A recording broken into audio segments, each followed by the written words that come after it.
What is up guys, Morton here from SteamFirst.com with a review for the Weaponographist, a unique roguelite RPG developed by Puba and released April 29th, 2015 on Steam for $10.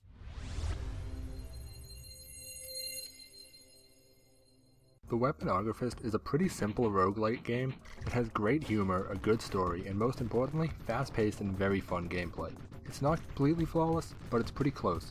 I do want to point out that this review is based on the demo, but I feel the only part I can't fully review is the story. You play as Doug McGrave, a demon hunter who doesn't work for free, that is until a witch from the poor town of Hellside cursed him. Now whenever he's fighting, his weapons will rapidly break down, and his power rapidly drains if he's not constantly fighting. In order to remove the curse, he needs to help the town for free. The characters in the town are all pretty quirky and unique, but the main thing I like about the story is how it fits perfectly with the gameplay. Without the story, the main gameplay mechanic wouldn't make any sense, and I really like how the story ties together with the rest of the game. So on that note, let's talk gameplay, because it's a whole lot of fun. It controls like a normal roguelite game. You control the main character in a dungeon and go room by room killing enemies. The big difference is your weapon will break down as you use it, and eventually it'll break completely and you'll go back to having just your fists.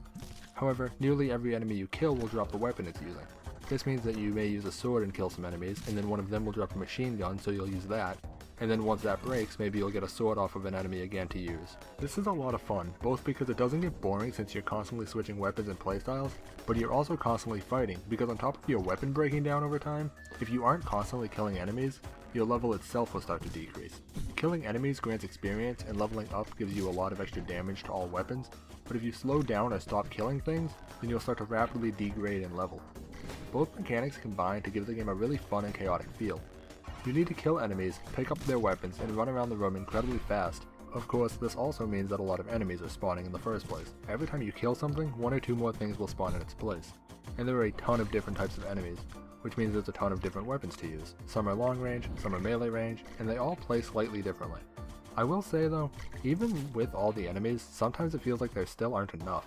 There are times when you start to lose your combo and you can't find anything to kill to keep it going. Especially when you have a melee weapon and things are on opposite sides of the room, which is pretty scary since you'll start to lose levels and that makes everything a lot harder. But a lot of the weapons can hit multiple things at once, so it would be a bit too easy if there were too many enemies, even if you'd have to swap weapons more often. Once you die in the dungeon, you'll be put back in town and need to start over. There are checkpoints in the dungeon you can reach, though you can only use them a few times before they break. The only thing that stays from one attempt to the next is the upgrades you buy in town, unless you use a checkpoint which keeps your current level, combo, and weapon. As for upgrading outside of the dungeon, you can do that too with the goop you collect from killing enemies. There are multiple vendors in town that sell upgrades, ranging from increased damage on different weapons to an increased chance of getting chests to spawn in the dungeon. Managing what you upgrade is pretty important, especially if you throw all your points into upgraded swords and then you go through a bunch of levels where no swords drop.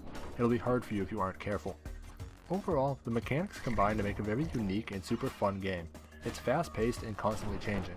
The upgrades and levels you gain have a big impact and are very noticeable, so you can really feel a sense of progression. The only big downside is it can get kind of grindy, like when you can't pass a certain area and just need upgrades, all you can really do is grind through the dungeon until you get enough to pay for what you want. Gameplay gets a 4.5 out of 5. Graphically, the game looks great. All the enemies look vastly different, so it's very easy to know right away what you're fighting against and what weapon they'll drop. The rooms throughout the dungeon have a fair amount of background, but they're actually kind of repetitive sometimes. Every room is the exact same shape with nothing in it but enemies and maybe one rock. The color schemes are different enough, but you'll end up in the same rooms over and over. Graphics get a 4 out of 5.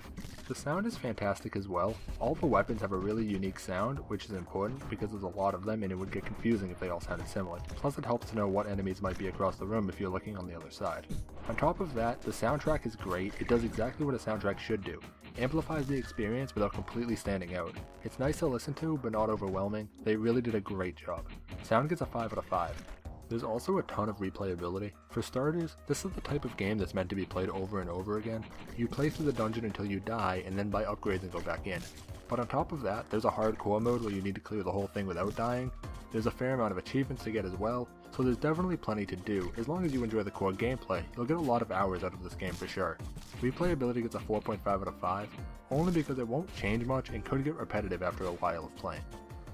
Overall, the Weaponographist is a fast-paced, chaotic game that's a lot of fun with a ton of good points and not very many negatives. It's not a flawless game, but it's incredibly enjoyable and definitely worth checking out, especially since it has a free demo to try. It's very easy to get into, but there's also a fair amount of depth with the sheer number of weapons and upgrades to get. Overall, the Weaponographist gets a 4.5 out of 5, with the only real downsides being it can feel kind of grindy at times, and the rooms in the dungeon are all pretty similar, but neither of those are big faults in a game as fun as this.